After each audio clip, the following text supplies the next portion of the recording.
change your mind, change your money, change your life. I am Coach Rob Lee Simmons, the host of this podcast, and let me be your tour guide to greatness.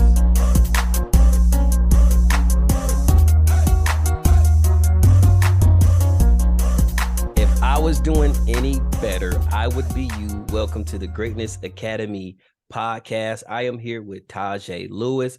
She is the owner of Rock City Tax and Notary. Welcome to the show, young lady. Thank you so much for having me. I appreciate it. Yeah, so as my listeners know, we like to get all into the business. So you are a tax professional and a notary, and a mom and active duty service member.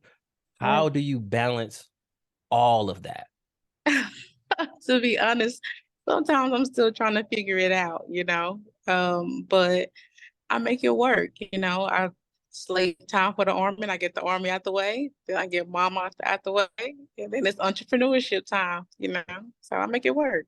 So the last question I asked was, how did you get into the tax professional realm? How did you get into this arena? Oh, my. Well, I actually did work for Jackson Hewitt. I had been doing taxes for a while and then just decided, I really like doing this. I like helping people. And I went ahead and signed up with Jackson Hewitt and I liked it. However, the long-term goal was for me to always have my own tax business. It was something that I kind of grew up seeing my aunt file taxes. She kind of did it on the side and just wanted to kind of make a business out of it. Oh, I love it. And I think a lot of entrepreneurs really have this innate ability to create their own platform. And I very much see that in you because you have more than one business. I do. How did you get into becoming a notary? So a long time ago, probably a decade or more, I was a dental assistant. This was before my army days. Okay, so notice my smile. And at the time, I was working with a couple of dentists that had multiple offices. And one of the ladies in the office was a notary. And I never even knew what a notary did. And she was just kind of like, oh, well, yeah, I notarize documents. And she was like, it'd be great to have you as one at one of our other locations. And I was like, okay, cool, no problem. Went and signed up for it, and the rest of it is history. Never knew at the time what I was getting into, but 13 years later, here I am. That's amazing. So for the listeners, a lot of times they want to get in specific realms of a profession. What does a day in the life of a notary look like? Well, honestly, I love being a notary because the day in the life of that can be whatever you want it to be. So I'm also a loan signing agent. So what that means is that I have the capabilities of signing and notarizing documents for title companies when people are refinancing their home, any type of refinancing, just about automobiles. Like a lot of people don't realize, but a notary has to sign when you go refinance your car. Right. So loans from the bank. Primarily. A lot of the notaries that I do as well are local. So part of my notary business is that I'm a mobile notary. And so fortunately, one of my local hospitals, it's a lot of it's a rehab. Okay. And so I get a lot of business from there because it's a lot of elderly or people with medical conditions that probably can't make decisions for themselves. So I get phone calls from them wanting me to come and notarize wills, power of attorneys, things of that nature. No, that's a plug really, because I know that in that realm that you look like, how do notaries make money? But there's money to be made is what you're saying. Oh, yes. And sometimes I can easily get paid. A good thing about notaries, when you work for yourself, for my state is Arkansas. There used to be a cap and there used to be $5 per signing. This is 10 years ago. Right. Most recently, now the notaries can charge whatever they like as long as the client accepts. Oh, wow. So there is no cap. You name the price. Correct. And so, I could easily sign just 2 pieces of paper and charge you $50. And go on about my day. Especially on a Sunday. On the Sunday, listen, I'll come at 5 o'clock traffic, but it's gonna be, with an expedited fee. Right. So you just got to market yourself accordingly. You know what I mean? Especially, like I say, when you have certain family members that are in the rehab, they're needing these documents notarized fairly quickly because medical decisions have to be made. Right. People need bills paid. So I make myself available for those types of calls. And so I just gave my business card to one of the head nurses of the facility. And coincidentally, they didn't even have a notary that even works there. Most hospitals have a notary, they don't. Yeah. So I was just like, I can kind of help y'all if y'all need some more help. Just give my cards to some of y'all patients if they need, some notary signatures. I'm also within the notary realm a remote online notary. So the acronym for that is called a RUN. It's still a notary. However, with being a remote online notary, what that allows me to do is to actually notarize all 50 states and territories online. So you do not have to reside within my state for me to be able to notarize a document for you. Primary reason for doing this for me and you, the military community, the military family. Sometimes we need stuff done and on the go. And sometimes, we can't go to an office or try to call somebody. So, just email me the documents. I can sign it, get it right back to you. And we keep going. I love that. I love that because I did not know that existed. So yes, oh it's a my remote goodness. online notary. Yep. You can Yep. do all It's in states my and notes. territories. It's in my Yes, notes. So yeah. tell me a little bit more about Rock City Tax and Notary. So how did you start your business, and then how do you best serve your clients? Rock City Tax and Notary is currently my baby. And I mean, it is in its infancy. And I'm going to nurture that bad boy all the way up until, he's doing great things, greater things. How about that? Yeah. I already have my certification to be a notary. And then I wanted to do taxes. Well, once I started researching other tax companies, just, looking, I didn't really understand how taxes and notary kind of coincide initially until I started doing more research and realized, you know what? Like, this is fantastic because not only are you doing taxes, but you're a notary. And I guess by having both of them, it's a one-stop shop for certain clients. Mm-hmm. You know what I mean? If Sure. you are helping clients refinance some documents, then that's going to definitely be a change on possibly tax preparation documents. For sure. So trying to have a business where I offer multiple services that are tied within each other, it's kind of like the old sayings, a true hustler, when we got lemons, we just not gonna make lemonade. We're gonna have lemon popsicles, lemon cheesecake, lemon lip balm. We're gonna do everything we can do with these lemons. Right. And so as an entrepreneur, that's kind of the mindset that I have. I try to use what I already have and try to enhance it to figure out what's going to set me aside from just a notary or just a tax preparer. Well, I can do both, and Yeah. as many services that you can offer without differentiating your business, to me, is like the ultimate bag. Oh yeah, and I know that you are a licensed insurance agent, life insurance agent, and I've been trying to get you to come to the other side, but you Yes, have you have. so many hands in the pot, and I love it. But definitely, when things calm down, we're at the back, we'll pass that end date of taxes. But I know you're working on becoming an enrolled agent. So tell me about how you came into wanting to. Well, I'm pretty sure I know why you wanted to enhance your business, but tell me why you felt becoming an enrolled agent was important to your business. I did additional research. I think as an entrepreneur, you will do yourself a disservice if you do not do due diligence in doing research in the business in which you are wanting to get into. And so as an enrolled agent, to be perfectly honest, I didn't even know what that was a year ago. Yeah. And so after doing further research, trying to figure out, okay, as a tax preparer, what else can I learn?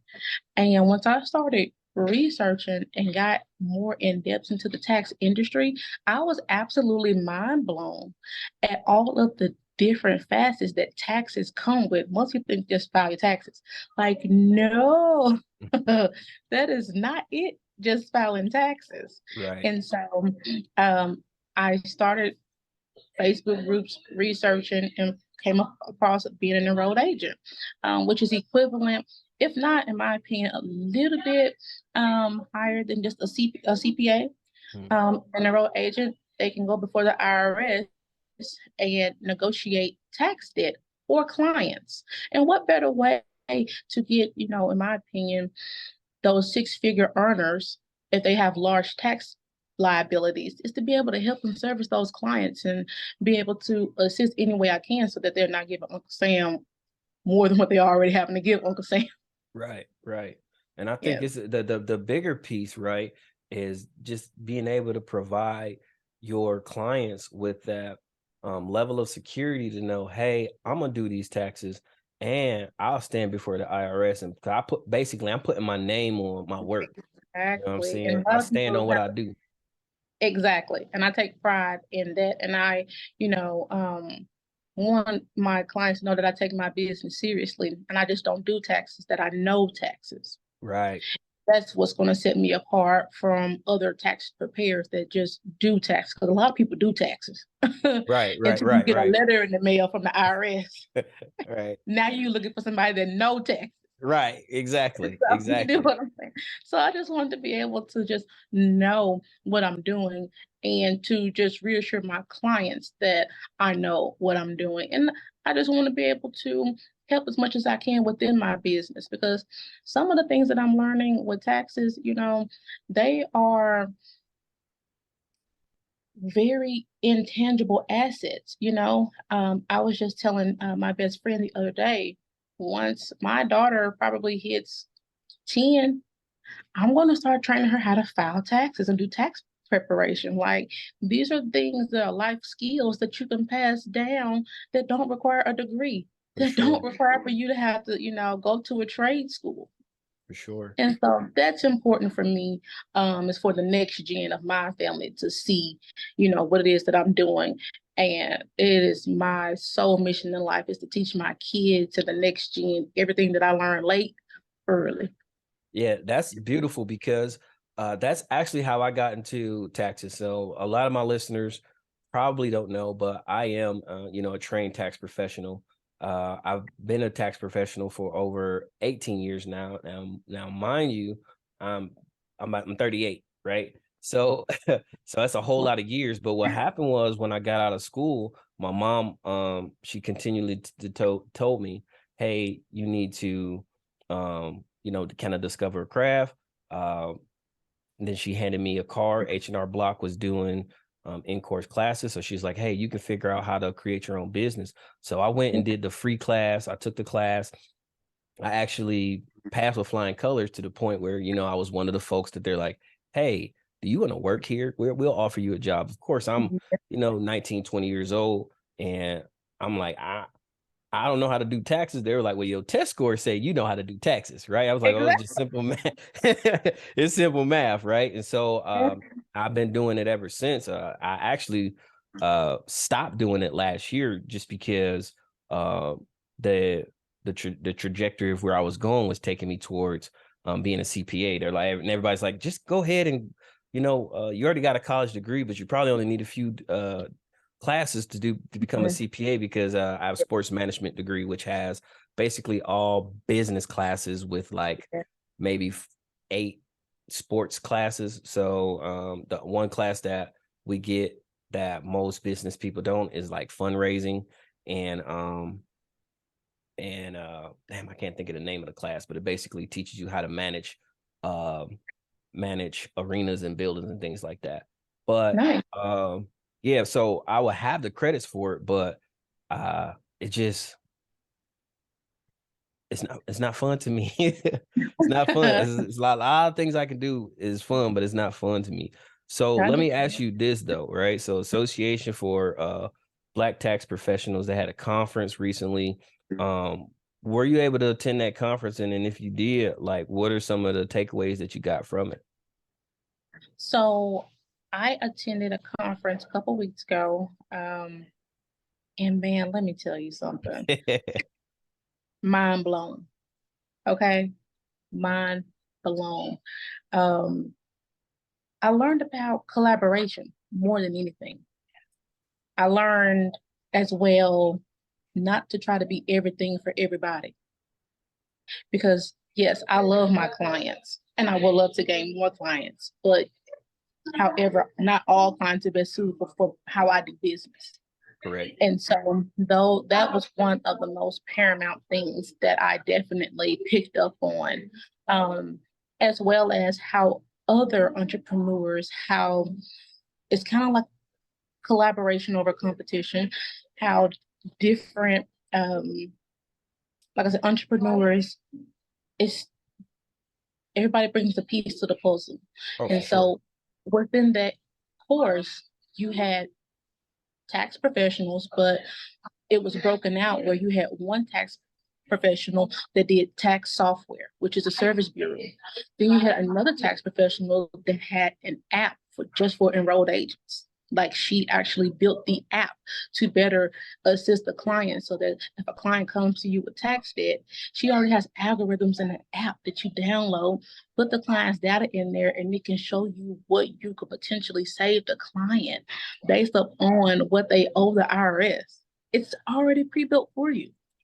Then you had other tax professionals that went in the realm of doing C corporations and S corporations and taking some of that aspect of the game and flipping it into real estate.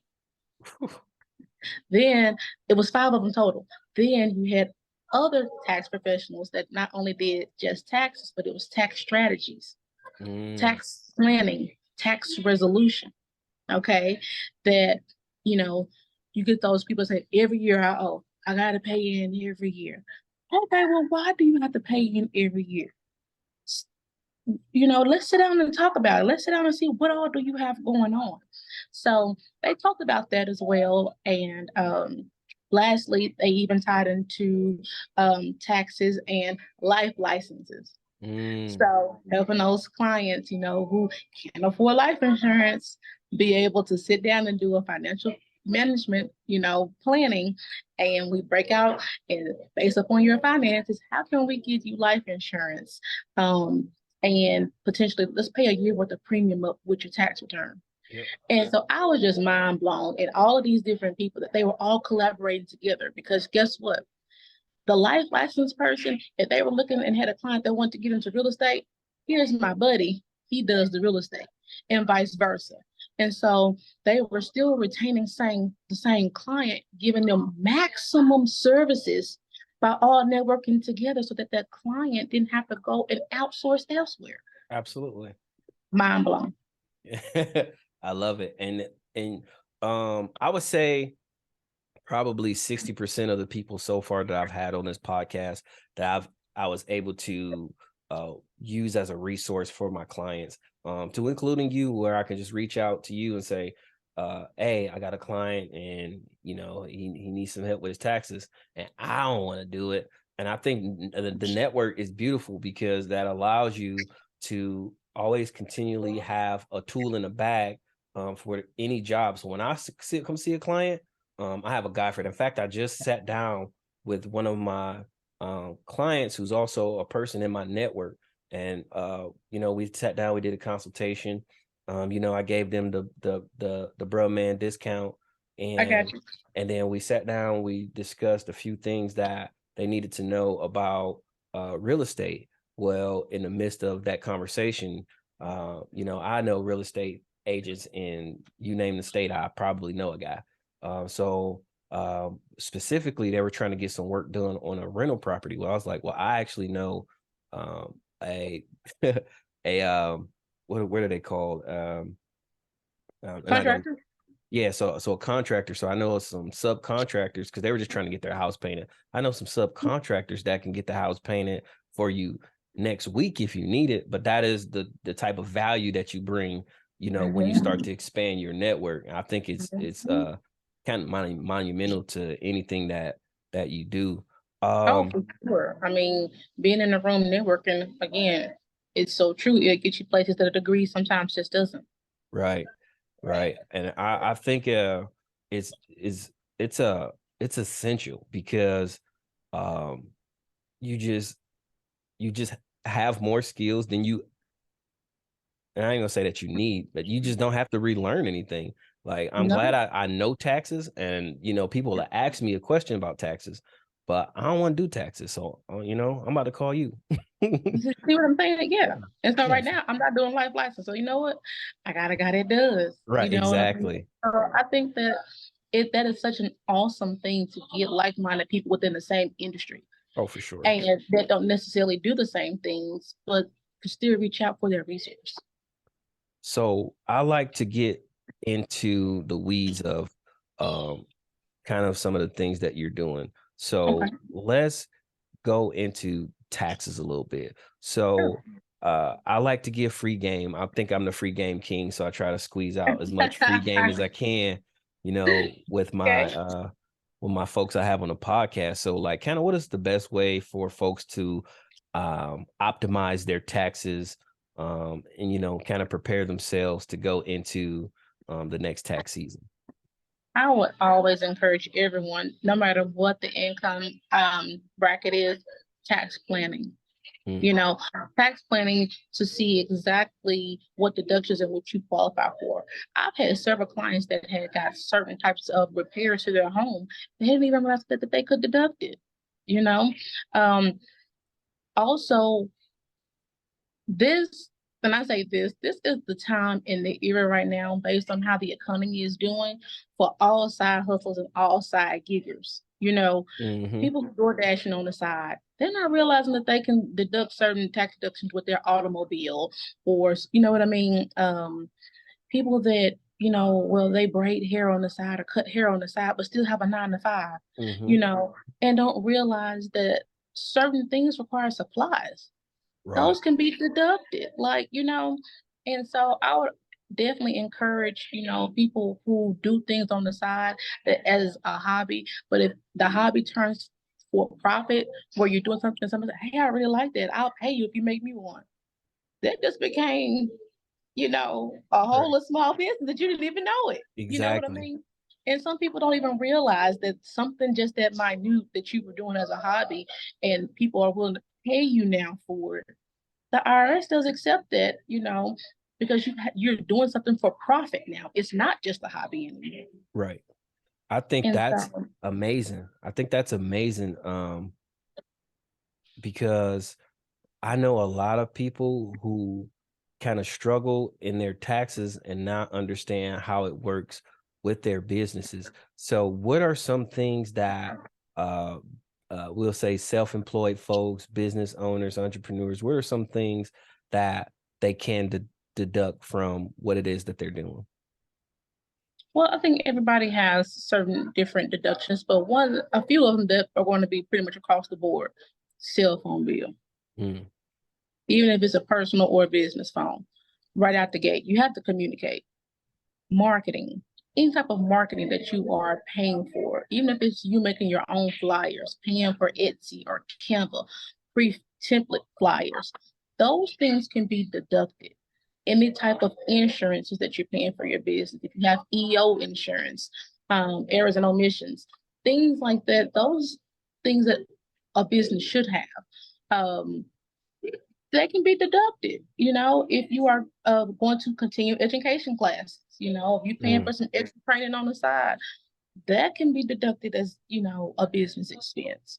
And so some people, they're doing these things vicariously, but not realizing that, you can write that out, you right. know, um, your tags, I mean, that's why I think that it's very important for tax preparers to do good interviews and get to know your clients, because you want to build a rapport with them. Some people are like, well, I don't want all in my business, but I kind of gotta be in your business to be able to help you. You gotta kind of tell them what you got going on, Right. Right. and I think that's just gaining the trust of your client. No, I truly believe that. And one thing that I learned, as a tax preparer and, really in the financial room and definitely getting into business, is that when you are claiming a deduction for marketing, as long as you are paying for something that has your logo on it, that it is deductible. And so that's why you see, I mean, if you've been seeing it for years and then it became popular, but the reason why you see rappers with their logo of their record company on it is It's their because brand. it's a tax deduction. It's your brand. Let me tell you something. I am here for it. Like, Yeah, it's your brand, and I think that, a lot of people sometimes you don't know what you don't know, you for know, sure. and I am eager and elated when I can drop a gem to a client and they hadn't been using. And so they don't need to change anything. They just need to start implementing. And so Exactly. we're already doing it, and just to get that feedback and that response and that satisfaction, it is very humbling. Yeah, I would imagine. Um, I had a good question on here and I didn't want to let it go by. Sure. So as far as being a tax preparer, what are some of the most common errors that you see? Business structuring. Mm, mm, Some people, your business is only going to be just as successful as you want it to be. you that's know um it's business structuring. It's the people who um don't manage their business properly, and meaning receipts, meaning they're not organized in regards to, okay, so do you have an EIN number for this business, yes or no? Some people don't, and that's okay. You don't necessarily have to, per se, but where are you wanting this business to go? Because if we're talking about business funding, business credit, then we kind of got to get this thing structured properly, um, that, and then like my side hustlers, my side giggers, that just vicariously just been doing things on the side, not keeping those receipts, not keeping up with, killer. and I'm like, you pay for all. Like, I have a lady that she does alterations for her coworkers. She's been doing it for 20 years, and her coworkers, they pay her, but I'm like, so you realize that that's a tax deduction? She says every year. Oh, I said, but are you claiming the alterations for the taxes? She's like, no, I've never done that.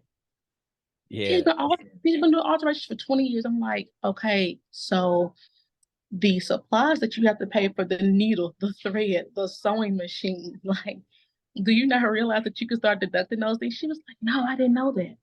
yeah, Ironically, she has had the same tax preparer for 20 years. yeah. This tax preparer didn't know you were doing alterations on stuff. That's Things like that.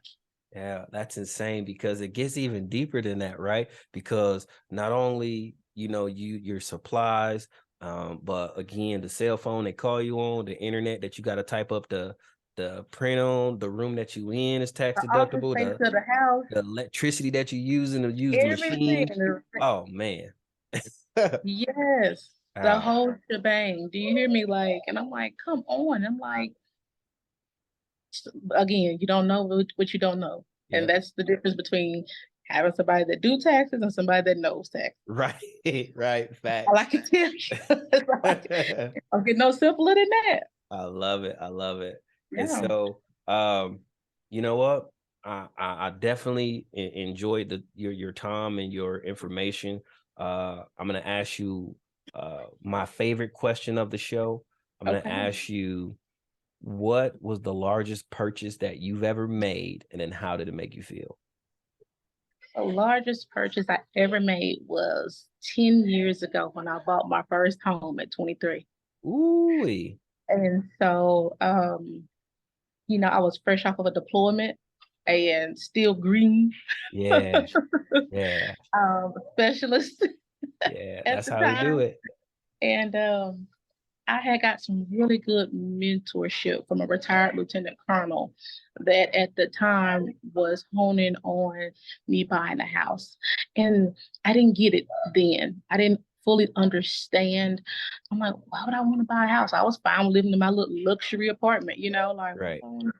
and so he just really set me down, and maybe 12-minute conversation. He was like, apply for the VA home loan and find you a house. It was almost like an order. So, at the time he was a major and I'm a specialist. So Roger that, sir, I'm gonna find a house, Right. like, okay.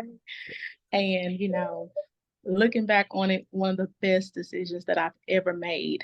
As a child, I grew up in an unstable environment. So kind of like house hopping from family members to family members. And so as much as my family members did their very best to make their home my home, ain't nothing like your own. Yeah. And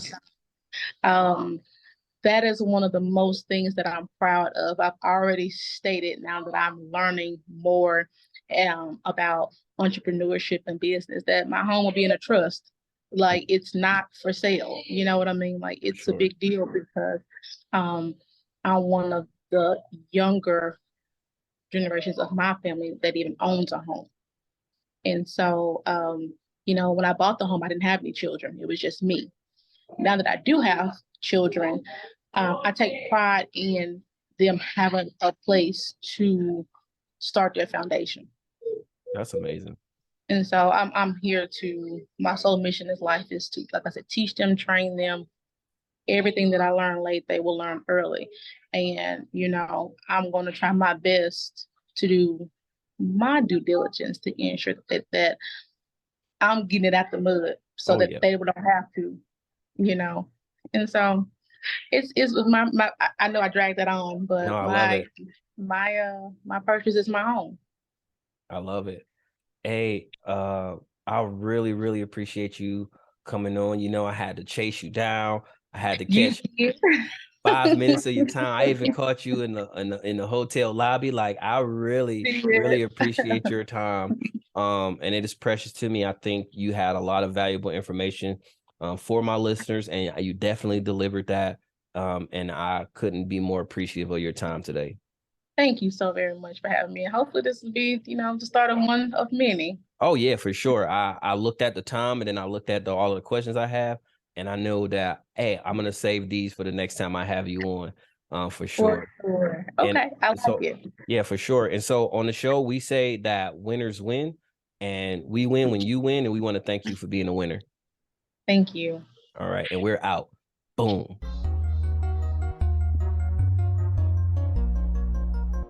Thank you for joining the podcast. And remember, change your mind, change your money, change your life. We out.